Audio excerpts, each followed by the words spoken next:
동산교회 시간. 이 시간 말씀에는 물된 동산교회 담임 조병선 목사님입니다.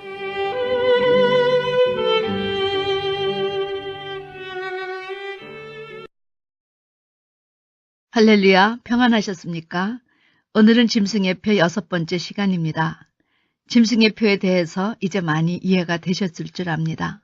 666 짐승의 표란 의미는 한마디로 인간의 삶에 창조주 하나님이 빠진 인간 중심의 세계를 의미합니다. 하나님이 이 세상의 중심이 되시는 그런 신본주의 삶의 체제가 아니라 인간을 사상의 중심으로 놓고 영권, 즉 하나님을 대적하는 사단과 정권, 하나님을 알지 못하고 세력을 하나님 대신으로 숭배하는 적그리스도, 그와 연합한 국가들, 그리고 교권, 교회나 종교계까지도 각기 다 하나님을 제외한 채 극히 세속적인 인본주의가 날개를 달고 판치는 세상이 바로 666의 의미입니다. 이 666이 짐승의 수요, 사람의 수이니 얼마큼 하나님을 알지 못하는 자들이 극성을 피우는 시대가 되겠습니까? 하나님은 그런 상황을 영권, 정권, 교권의 힘을 합해 신본주의를 타도하고 인본주의를 꽃피울 때임을 666수로 표현하신 것입니다. 지난 2주 저는 하나님 안에서 땅의 만수인 육에 관해서 또 사단 안에서 땅의 만수인 육에 관해서 비교하여 증거해 드렸습니다. 성경을 읽으실 때 이런 수에 관해서 관심을 가지고 자세히 읽어 나가시면 지명이나 이름에도 의미가 있지만 숫자에도 의미가 있음을 발견하게 됩니다. 그래서 이 육의 수가 하나님 안에서 육수인가 사단 안에서 육수인가 구절 전후를 잘 살펴보아야 합니다. 솔로몬의 아들 르호보암은 그 삶이 6이란 수로 채워져 있었습니다. 그가 얼마큼 악을 행하였는지 숫자로도 제시해 주신 것이지요. 성경의 증언은 르호보암이 마음을 오로지 하여 여호와를 구하지 아니하므로 악을 행하였더라 기록했습니다. 성도 여러분, 세상에 뭐 이런 군왕이 있습니까? 마음을 오로지 해서 하나님의 백성들을 보살피고 함께 복이 될 것을 추구해야지 멸망의 길을 가기 위해서 마음을 오로지 하는 인간처럼 불쌍하고 가련하고 무지한 인생이 어디 있겠습니까? 솔로몬은 그 시대 태생적으로나 영적으로나 가문으로나 지혜로나 권세나 영광이나 그를 따를 자가 없었습니다. 그런데 자녀 신앙 교육 하나 제대로 시키지 못하고 그 좋은 자원으로 놀아보고 먹어보고 재미보다가 통일 이스라엘 왕국을 아들떼 2 동강이를 내고 말았습니다. 그런데 북한의 김정은이 이와 같습니다. 마음을 오로지 하여 악을 행하였더라. 여러분, 성경에서 666의 영적 의미를 가장 실감나게 실상으로 기록한 구절이 바로 계시록 16장 13절 6번째 대접 재앙에 대한 말씀입니다. 또 내가 보니 개구리 같은 새 더러운 영이 용의 입과 짐승의 입과 거짓 선지자 입에서 나오니, 개구리 같은 새 더러운 영이란 한마디로 우두머리 되는 악의 세력의 연합체를 가리킵니다. 이들을 개구리로 비유한 것은 이들 악의 세력이 영적으로 더럽고 부정함을 묘사한 것이지요. 이 악의 세력의 결탁은 진실이 없는 떠버리들임을 더불어 제시한 것입니다. 개구리는 더러운 미물이지만 꾀꾀대어 주위를 시끄럽게 합니다. 변장술이 있어 물과 묻을 자유자재로 오갈 수 있는 가장의 천지입니다. 안타깝지만 지금 북한의 행태가 이와 같습니다. 백성들은 굶어 죽어도 나 몰라라 하고 핵무기를 만들어 세계를 긴장시키고 있습니다. 협상할 생각 없이 협상하자고 나와서 약속을 지키지 않으면서 테이블 밑에서 대응의 값을 요구합니다. 또 겁없이 남한을 초토화시키겠다는 말을 아무렇게나 떠들어댑니다.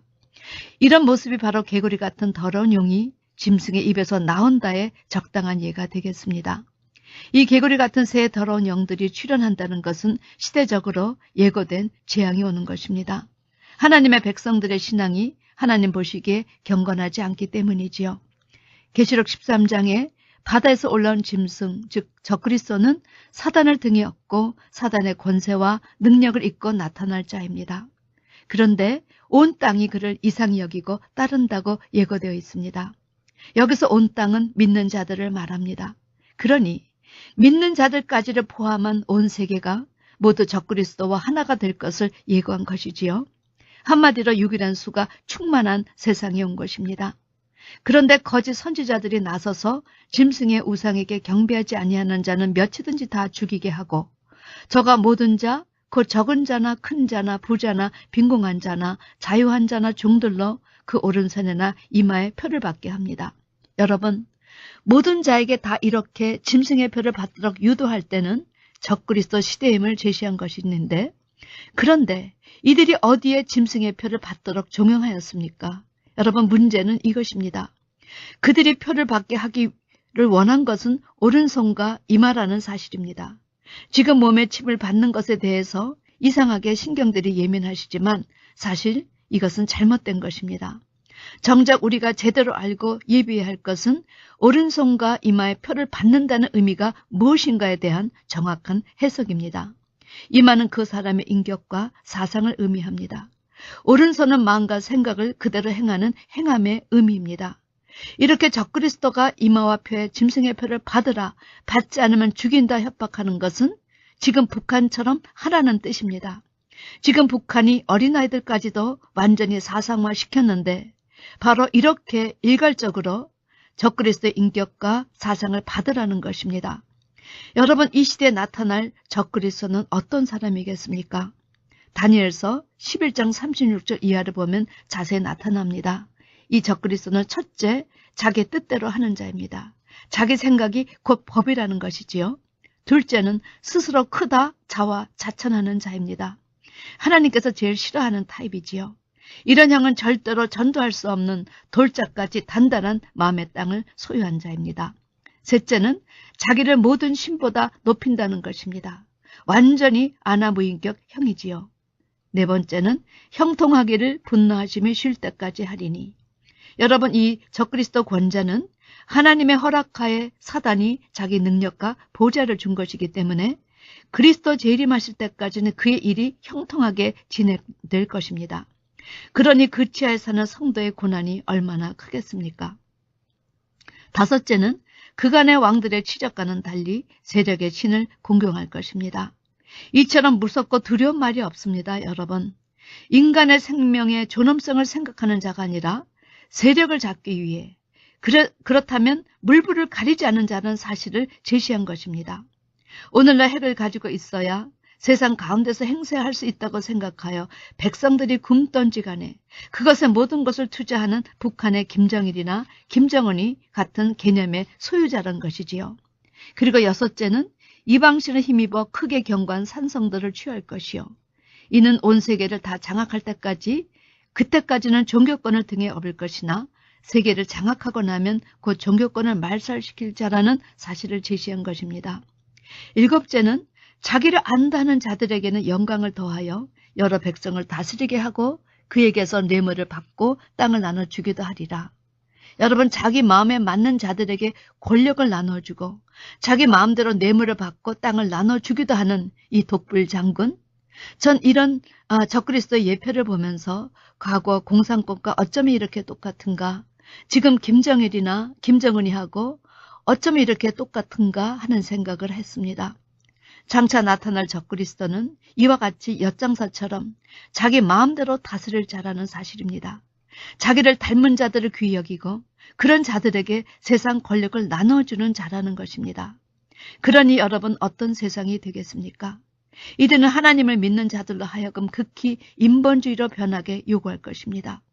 매매표를 받지 못하면 굶을 수 있기 때문에 극히 현실주의자가 되게 할 것입니다.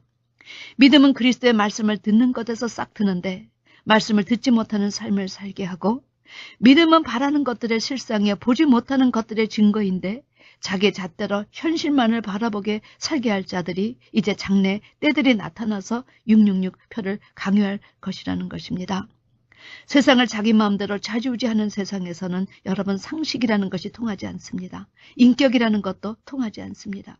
오직 적그리스도에게 아부하는 자들이 판을 치게 됩니다. 그런 고통의 시대에 믿음의 사람들은 어떻게 살아야 할까요?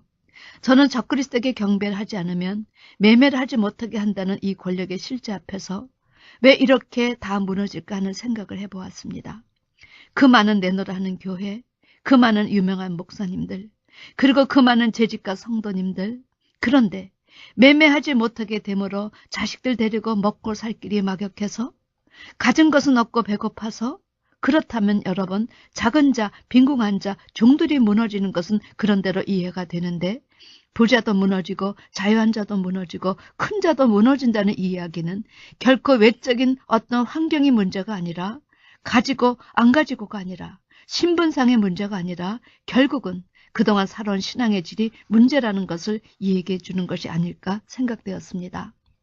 여러분 사단이 교회와 성도를 넘어뜨리게 하는 방법이 두 가지가 있습니다. 하나는 외적인 공격과 또 하나는 내적인 공격입니다. 외적인 공격은 하나님의 백성들에게 어떤 제재나 핍박이 오는 것입니다. 이 666표를 사용하는 것도 이런 외적인 공격 중에 하나입니다. 그런데 이런 외적인 공격 앞에서 그동안 교회 역사를 보면 신앙의 선배들이 그런대로 잘 견뎠습니다. 오히려 어떤 면에서 이런 핍박의 시대에 더 견고한 신앙의 틀이 형성되었지요. 그래서 사단이 전략을 바꾼 것이 바로 그런 외적인 공격보다 내적 공격을 하는 것이었습니다. 666표도 전 3년 반 이미 내적 공격이 시작되어 거짓 선지자를 통한 인본주의 사상, 종교다원주의, 혼합주의, 물질주의 등 인간이 그 중심이 되고 하나님이 들러리를 서는 그런 사상을 먼저 만들어 버렸기 때문 실제 이 내적 공격이 더 무서운 공격이라는 것입니다. 이 내적인 공격을 받으면 뱀을 뱀으로 보지 못합니다. 적그리스도를 적그리스도 보는 영분별하는 능력이 없어집니다. 그리고 그 다음은 아주 쉽게 사단의 밥이 되는 것입니다. 여러분 칼 든 강도가 있고 칼 안 든 강도가 있습니다. 칼 들고 무섭게 협박해서 돈을 뺏는 강도가 있고 권력을 이용해서 저절로 돈이 나오게 뺏는 사람들이 있다는 것입니다. 이런 이야기가 있습니다. 태양과 바람이 모자를 쓰고 걸어가는 한 사람을 향해 서로 내기를 했습니다. 누가 저 사람의 모자를 벗길고 바람은 그런 것이라면 자신이 있었습니다. 그래서 내 것 한 방만 날리면 쉽게 벗을걸? 내가 바람의 강도를 세게 하여 저 모자를 단번에 벗게 하겠어. 그래서 아주 센 바람을 날렸는데 바람이 세게 부니 그 남자는 모자가 날아가지 않도록 두 손으로 모자를 꽉 붙잡아 누르고 걸어갔습니다. 그 모습을 보며 태양이 미소를 지었지요. 나는 한 방에 벗기지. 태양이 강하게 그 빛을 발하였습니다. 그래서 아주 덥게 만드니 그 길선은 스스로 아무렇지도 않게 혼자 모자를 벗어 들고 걸어갔습니다. 여러분, 밖으로 공격하는 방법과 안으로 공격하는 방법, 사단은 이제 이것을 터득해서 성도도 교회도 다 안으로 무너뜨리려 할 것입니다. 예수님을 죽인 것이 이방인들이었습니까? 아니었습니다. 그 시대 종교 지도자들이란 사람들이었습니다. 정말에도 할 수만 있다면 믿는 자들도 넘어뜨리는 사람들은 바로 사단의 영을 받은 거짓 목자들입니다. 이제 정말 우리는 단단한 각오를 하고 이때를 지금부터 준비해야 합니다. 성경은 아주 분명하게 이제 그 세상 나라가 사단의 나라가 돼서 짐승의 표를 받지 않으면 매매할 수조차 없게 영권과 정권과 교권이 합사할 것이다. 기독교적인 모든 요소를 말살하는 움직임일 것이다 라고 선포하십니다. 그래서 적그리스도의 인본주의적인 생각과 철학에 동조하지 않는 사람들은 점점 이 땅에서 발붙일 수 없게 할 것입니다.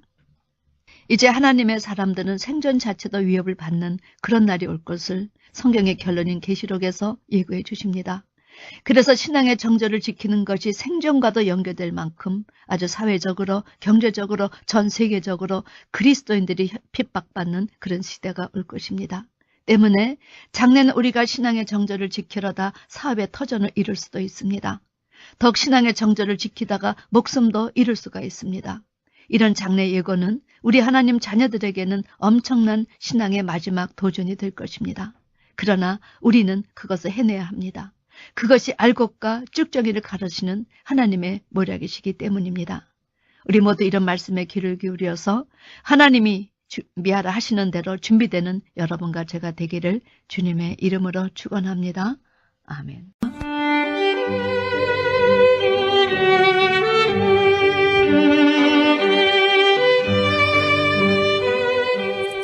지금까지 말씀에 물된 동산교회 담임 조병선 목사님이었습니다.